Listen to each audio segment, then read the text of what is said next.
Gdje ste vi? Ja sam u Rijeci. Ja sam isto u Rijeci. Gdje?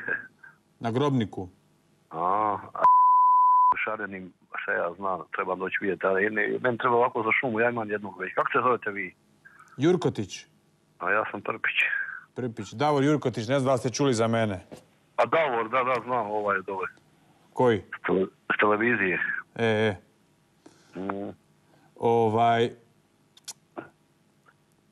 Ča vam treba kamion? Kako ja imam mali kamion B kategorija? Šverco bi ljude. Aha. Ovo na televiziji dosta loše ide.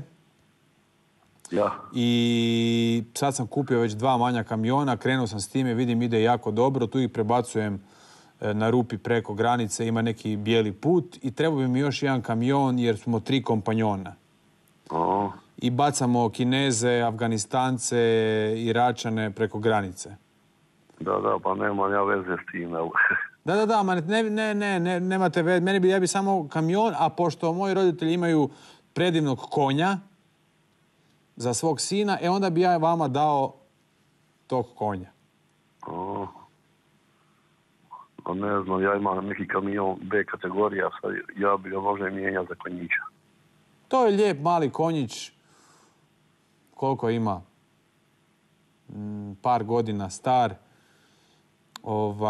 Ja bi vam ga čak dao konja besplatno ako bi, jer nam fali taj treći koji bi prebacuo ilegalce preko granice. 100 eura po Kinezu.